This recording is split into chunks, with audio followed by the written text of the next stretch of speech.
ജസ്വാത ജോഷി മയ്യാറ്റിൽ ഒന്ന് രണ്ട് ചോദ്യങ്ങൾ അദ്ദേഹം ഉന്നയിക്കുകയുണ്ടായി. അതിനൊരു മറുപടി പറഞ്ഞ ശേഷം ഞാൻ മറ്റ് അതിഥികളിലേക്ക് പോവാം. ഓക്കെ, മുജീബ് റഹ്മാൻ നമ്മളിപ്പോൾ സംസാരിച്ച കാര്യങ്ങളൊക്കെ മാറി എന്തൊക്കെ പറഞ്ഞുകൊണ്ടിരിക്കുകയായിരുന്നു.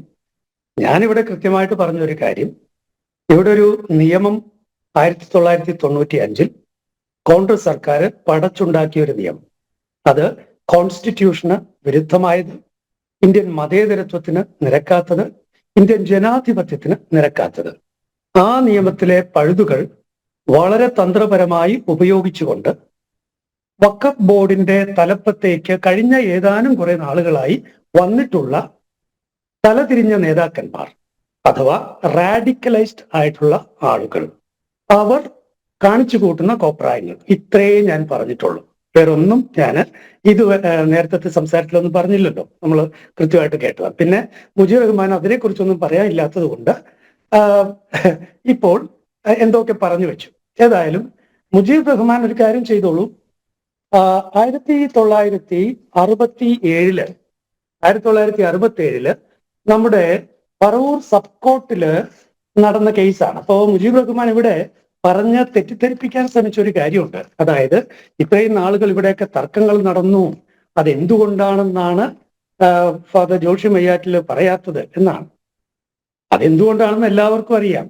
മുജീബ് റഹ്മാന്റെ താല്പര്യം അത് വഖഫ് ആണ് എന്ന് ഇവിടെ അവകാശങ്ങൾ വന്നു, അത് വഖഫാണെന്ന് കോടതി പറഞ്ഞു, അത് വഖഫാണെന്ന് നിയമസഭ പറഞ്ഞു. ഇതൊക്കെ ഇവര് പറഞ്ഞുകൊണ്ടിരിക്കുന്ന പച്ചക്കള്ളങ്ങളാണെന്ന് ഇന്ന് കേരളത്തിലെ സകല മനുഷ്യർക്കും അറിയാം. അതുകൊണ്ട് ഈ ചാപ്റ്റർ, അവരുടെ ഈ കള്ളങ്ങളുടെ ചാപ്റ്റർ വീണ്ടും തുറക്കാനോ അതിലേക്ക് പോകാനോ ഞാൻ ആഗ്രഹിക്കുന്നില്ല.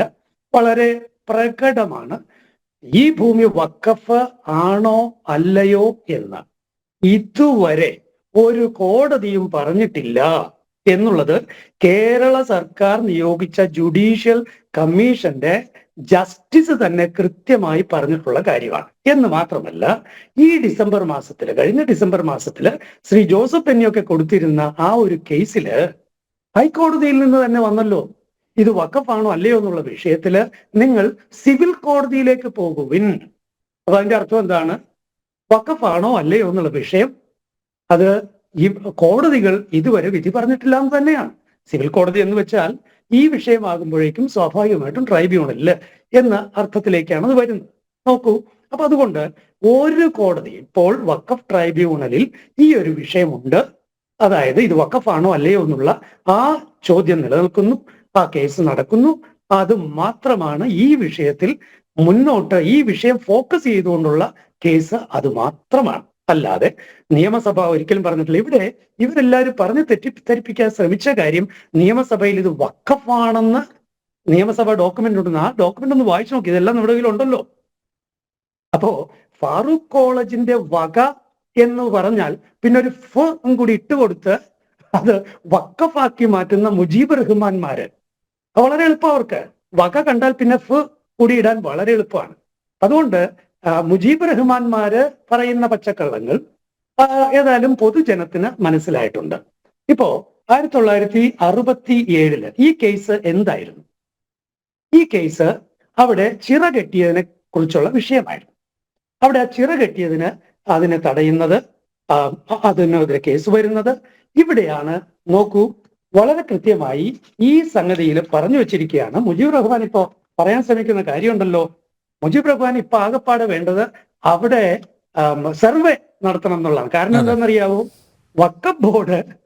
വഖഫ് ബോർഡ് രജിസ്ട്രിയിലേക്ക് എഴുതുന്നതിന് മുമ്പോ വഖഫായി പ്രഖ്യാപിക്കുന്നതിന് മുൻപോ ഇത് നടത്തി വഖഫ് ഇത് ഏതാണെന്നോ ഇതിന്റെ അതിരുകൾ ഏതാണെന്നോ ഒക്കെ തീരുമാനിക്കേണ്ട നിയമപരമായ ബാധ്യത വഖഫ് ബോർഡിന് ഉണ്ടായിരുന്നു. പക്ഷേ അതൊന്നും നടത്താതെ ഒറ്റയടിക്ക് അധിനിവേശം നടത്തുകയായിരുന്നു. വളരെ കൃത്യമായ വാക്ക് തന്നെ ഉപയോഗിക്കണം. അല്ലാതെ പച്ചക്കൊള്ള നടത്തുകയായിരുന്നു വഖഫ് ബോർഡ്. ഈ വഖഫ് ബോർഡ്, കേരള വഖഫ് ബോർഡ് ഈ പച്ചക്കൊള്ള നടത്തിയപ്പോൾ ഇപ്പൊ ഇവർക്ക് വേണ്ടത് എന്താണ്? ഇപ്പോൾ ഇവർക്ക് വേണ്ടത് ഒരു സർവേ നടത്തി കിട്ടുക എന്നുള്ളതാണ്. കാരണം എന്താ? ഈ വഖഫ് ബോർഡ് രജിസ്ട്രിയിലേക്ക് ഏറ്റെടുത്തിട്ട് അതിന്റെ മ്യൂട്ടേഷൻ നടത്താൻ അവർക്കിപ്പോൾ പറ്റാത്തത് എന്തുകൊണ്ടാണ്?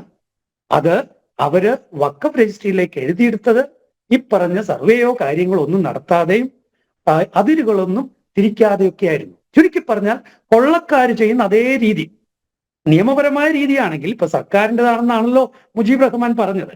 ഇപ്പൊ സർക്കാരിന്റെ ഒരു പ്രസ്ഥാനമാണെങ്കിൽ അതിന് ചില ചട്ടവട്ടങ്ങളൊക്കെ ഇല്ലേ? സർവേ നടത്താതെ എങ്ങനെയാണ് പിടിച്ചെടുക്കാൻ പറ്റുക? അതിരുകൾ കൃത്യമായിട്ട് പറയാതെ എങ്ങനെയാണ് പിടിച്ചെടുക്കാൻ? അതിരേതാണ്? അതാണ് ഇതിൽ കാണുന്നത്. മുജീബ് റഹ്മാൻ പറഞ്ഞ ഈ കോടതി സംഗതിയിൽ തന്നെ നമുക്കത് കാണാൻ കഴിയും. എന്താണ് സംഭവം? നോക്കുക, ഇവിടെ the Tod and the adjoining Purambok on the west had an extent of 114 acres, 21 cents, and the remaining area only was registered 2 cents of land, which was once a custom officer took. The predecessors of the plaintiff did not get registry of 404 acres, 76 cents immediately to the west of the canal, and the registry related only to the area to the west of 114 acres, 21 cents. The western portion of the 114 acres, 21 cents was land and the eastern portion was waterlogged. അപ്പോ ഈ ഭാഗത്ത് വളരെ കൃത്യമായിട്ട് പറയുന്നത്, ഇവര് പറയുന്ന ഈ 404 acre എന്ന് പറയുന്ന ഈ കണക്ക് അത് കടലിൽ തപ്പേണ്ടി വരും. കാരണം എന്താന്ന് വെച്ചാൽ കിഴക്ക് പടിഞ്ഞാറായിട്ടുള്ള ഈ ഭൂമി, സോ കോൾഡ് അങ്ങനെ ക്ലെയിം ഉള്ള ഈ ഭൂമി, ക്ലെയിം വെച്ചിരിക്കുന്ന അഥവാ അധിനിവേശം നടത്താൻ വഖഫ് ബോർഡ് ശ്രമിച്ചുകൊണ്ടിരിക്കുന്ന ഈ ഭൂമി വളരെ കൃത്യമായിട്ട് അവിടെ 60 ഏക്കർ വെള്ളമുണ്ട്. ഈ സ്ഥലം ഏതാണെന്ന് കൃത്യമായിട്ട് നമ്മൾ മനസ്സിലാക്കണം. ഇപ്പോൾ കോൺവെന്റ് പാലം എന്ന് നമ്മൾ അവിടെ പോയി കൃത്യമായിട്ട് ഈ സ്ഥലങ്ങളൊക്കെ പഠിച്ചാൽ മനസ്സിലാകും. കോൺവെന്റ് പാലം എന്ന ഒരു പേരിൽ ഒരു പാലം ഇപ്പൊ പണിത് വരുന്നുണ്ട്. അതിന്റെ പണി പൂർത്തിയായിട്ടില്ല. ആ പാലത്തിന് വടക്കോട്ടുള്ള, അതേസമയം വടക്കേ അറ്റം വരെയല്ല, കാരണം അത് പിന്നീട് വെച്ച് വന്നതാണ്, ആ 60 ഏക്കർ വെള്ളം ഇപ്പൊ പുറമ്പോക്കിന് പടിഞ്ഞാറായുള്ള ആ പുറമ്പോക്ക് കനാൽ എന്ന് വിളിക്കപ്പെടുന്ന കനാൽ, അതായത് ബണ്ടിനപ്പുറമുള്ളത്, ആ ബണ്ടിനിപ്പുറം 60 ഏക്കർ വെള്ളം. ആ 60 ഏക്കർ വെള്ളത്തിന് പടിഞ്ഞാറ് വശത്തേക്ക് 114 ഏക്കർ ഭൂമി. ബാക്കിയുള്ളതോ ഏതാണ്ട് 300ഓളം ഏക്കർ ഭൂമി എവിടെയാ? അത് കടലിലാണ്.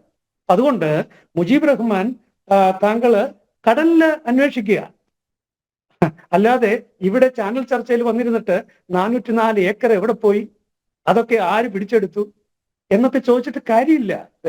ഡോക്യുമെന്റിലുള്ള ഇതൊക്കെ. അപ്പോ അതൊക്കെ പഠിക്കാതെ ചാനലിൽ വന്ന് ഇതുപോലുള്ള വർത്തമാനങ്ങൾ പറഞ്ഞിട്ട് കാര്യമില്ല. പിന്നെ ഞാനിവിടെ ഒരു വർഗീയതയും പറഞ്ഞിട്ടില്ല. ഞാൻ ഇന്ത്യൻ കോൺസ്റ്റിറ്റ്യൂഷന്റെ കാര്യമാണ് പറഞ്ഞത്, ഇന്ത്യൻ മതേതരത്വത്തിന്റെ കാര്യമാണ് പറഞ്ഞത്, ഇന്ത്യൻ ഡെമോക്രസിയുടെ കാര്യമാണ് പറഞ്ഞത്. ഒപ്പം ഞാൻ പറയുകയും ചെയ്തു, വഖഫ് എന്നുള്ളത് ഒരു പേഴ്സണൽ ലോയിൽ പെട്ടതാണ്, അതൊരു മതത്തിന്റെ ആചാരമാണ്, അത് നടക്കണം, അതിന് ക്രമീകരിക്കാൻ വഖഫ് ബോർഡും വേണം. പക്ഷേ ഇപ്പോൾ നമ്മൾ കാണുന്ന ഈ വഖഫ് ബോർഡ് അത് നിയമപരിരക്ഷയുള്ള ഒരു കൊള്ള സംഘം എന്നേ വിളിക്കാനാവൂ. ഒരിക്കൽ കൂടി അത് ഞാൻ ആവർത്തിച്ച് പറഞ്ഞു വെക്കുന്നു. യെസ്, നിയമപരിരക്ഷയുള്ള കൊള്ളസംഘമാണ് വഖഫ് ബോർഡ്.